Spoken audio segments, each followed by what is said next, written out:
C'est quoi toutes les sortes de dieux dans Valkyrie Apocalypse?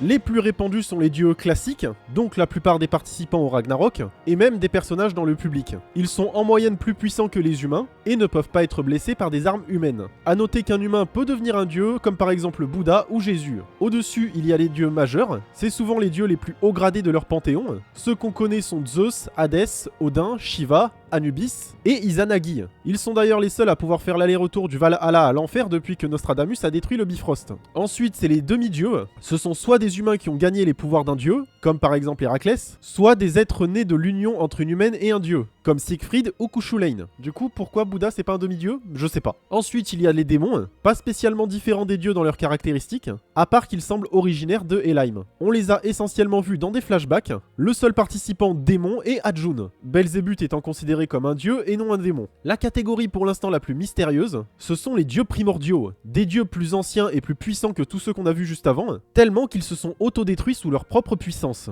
Odin essaye d'en ressusciter un du nom de Arché. Qu'est-ce qu'il veut en faire? Pour l'instant, nous ne savons pas. Et le dernier type, ce sont les dieux extérieurs. Ce sont des dieux qui sont tellement des fouteurs de merde qu'ils sont des dangers pour les autres dieux. Et la plupart sont les participants du tournoi de l'Apocalypse dans le spin-off Apocalypse of the God. Après, il y a aussi les anges que j'ai pas cités, mais bon, eux osef.